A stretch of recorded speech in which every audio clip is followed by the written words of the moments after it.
નમસ્કાર. આજના આ એક્સપ્લેનરમાં સ્વાગત છે. જો ગ્રામસેવક અને ખેતી મદદનીશની પરીક્ષાની તૈયારી ચાલતી હોય તો ફળઝાડ સંવર્ધનનો આ ટોપિક એકદમ સ્કોરિંગ સાબિત થઈ શકે છે.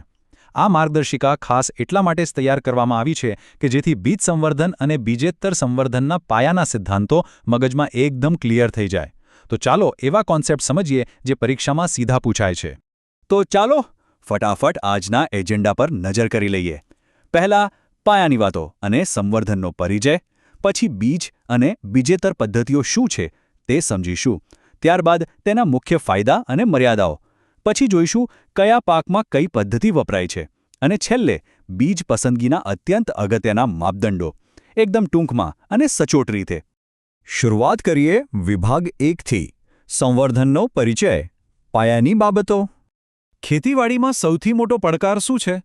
એક ઉત્તમ, મજબૂત અને પુષ્કળ ફળ આપતું વૃક્ષ ઊભું કરવું, બરાબર ને? અહીં મુખ્યત્વે બે રસ્તા છે. પહેલો છે બીજ સંવર્ધન, એટલે કે બીજ, ગોટલી કે ઠળિયામાંથી સાવ નવો જ રોપ ઉછેરવો. આમાંથી એકદમ નવો જ જીવ ઉત્પન્ન થાય છે.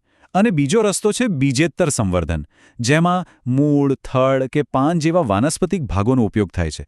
આની સૌથી જાદુઈ અને અદ્ભુત વાત એ છે કે આમાં માતૃવૃક્ષના 100% ગુણો એવાને એવા જ સચવાઈ રહે છે, જાણે કે અદ્દલ ક્લોન. આગળ વધીએ વિભાગ 2 તરફ. બીજ અને બીજેતર સંવર્ધનની મુખ્ય વ્યાખ્યાઓ. હવે પરીક્ષા માટે એકદમ આઈએમપી પોઈન્ટ. આ બે વ્યાખ્યાઓ વારંવાર પૂછાતી હોય છે. એક છે પઢ્ઢો એટલે કે સ્ટોક, અને બીજું છે કલમ એટલે કે ગ્રાફ્ટ. સાવ દેશી ભાષામાં સમજીએ તો છોડનો જે ભાગ જમીન સાથે જોડાયેલો છે, જેના મૂળિયા છે, એ પાયાનો ભાગ એટલે પઢ્ઢો, અને એની ઉપર જે નવો વાનસ્પતિક ભાગ આપણે જોડીએ છીએ એ કહેવાય કલમ. આ બંને ભેગા મળે એટલે એક સુપર સ્ટ્રોંગ આધુનિક છોડ તૈયાર થાય. હવે જોઈએ વિભાગ 3. મુખ્ય ફાયદા. જો બીજેતર પદ્ધતિ આટલી સરસ અને ચોક્કસ છે તો પછી બીજ શા માટે પસંદ કરવું? ચાલો આના બહુ જ પ્રેક્ટિકલ ફાયદાઓ જોઈએ. બીજથી ઉછેરેલા છોડ એકદમ ખડતલ હોય છે, લાંબુ જીવે છે અને ફળ પણ વધુ આપે છે. વળી નવી હાઇબ્રિડ એટલે કે સંકર જાતો બનાવવી હોય તો બીજ સિવાય કોઈ છૂટકો જ નથી. અને હા, પરીક્ષામાં યાદ રાખવા જેવું એ છે કે પપૈયા, ફાલસા અને ઇટાલિયન લેમન જેવા પાકોમાં તો આ જ એકમાત્ર રસ્તો છે. બીજું, ભવિષ્યમાં કલમ બાંધવા માટે જે બેઝ જોઈએ એ સ્ટોક પણ બીજમાંથી જ તૈયાર કરવા પડે છે. અને કોઈ પણ ખેડૂત માટે સૌથી મોટો ફાયદો એ છે કે આ પદ્ધતિ આર્થિક રીતે બહુ સસ્તી પડે છે. ઓછા ખર્ચે મોટો ફાયદો. તરત જ વિભાગ 4 પર જઈએ. બીજ સંવર્ધનની મર્યાદાઓ અને તેના પડકારો. હવે સિક્કાની બીજી બાજુ જોઈએ. શરૂઆતમાં ખર્ચ ભલે ઓછો હોય, પણ આગળ જતાં આમાં અનિશ્ચિતતા બહુ છે. જરા વિચારો કે 7-8 વર્ષ સુધી એક ઝાડને ઉછેર્યું, ખાતર પાણી આપ્યા, અને છેલ્લે ફળ સાવ ખાટા કે નબળી ગુણવત્તાના નીકળ્યા તો?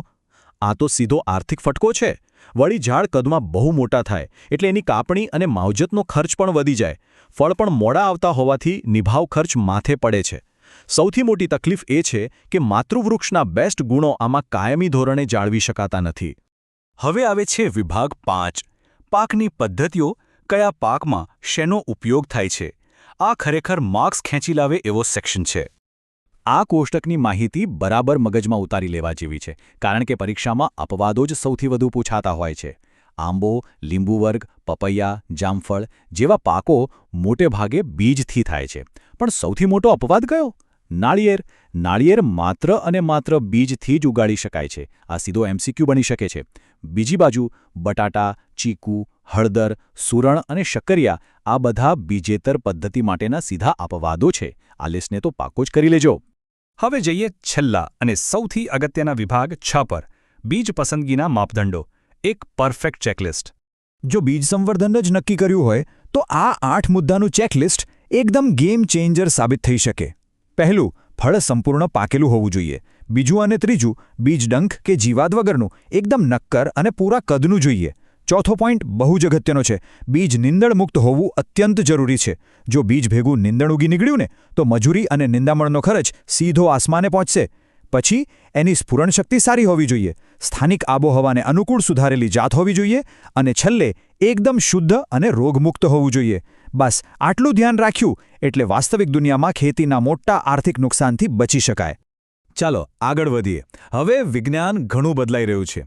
અત્યાર સુધી આપણે જે જૂની પદ્ધતિઓની મર્યાદાઓ જોઈ, એનો એક જબરજસ્ત સાયન્ટિફિક તોડ આવી ગયો છે. પેશી સંવર્ધન એટલે કે ટિશ્યુ કલ્ચર. આ સીધું લેબોરેટરીથી ખેતર સુધી પહોંચી રહ્યું છે. આ એક એવી ક્રાંતિકારી ટેકનોલોજી છે જે સદીઓ જૂની ખેતીના બધા જ ઐતિહાસિક પડકારોને સાવ ખતમ કરી શકે છે. આધુનિક રિસર્ચ બતાવે છે કે ભવિષ્યમાં મોટાભાગના ફળઝાડ આ ટિશ્યુ કલ્ચર પદ્ધતિથી જ તૈયાર થશે. તો આજના આ એક્સપ્લેનરના અંતે એક વિચારવા જેવો પ્રશ્ન મૂકીને જઈએ.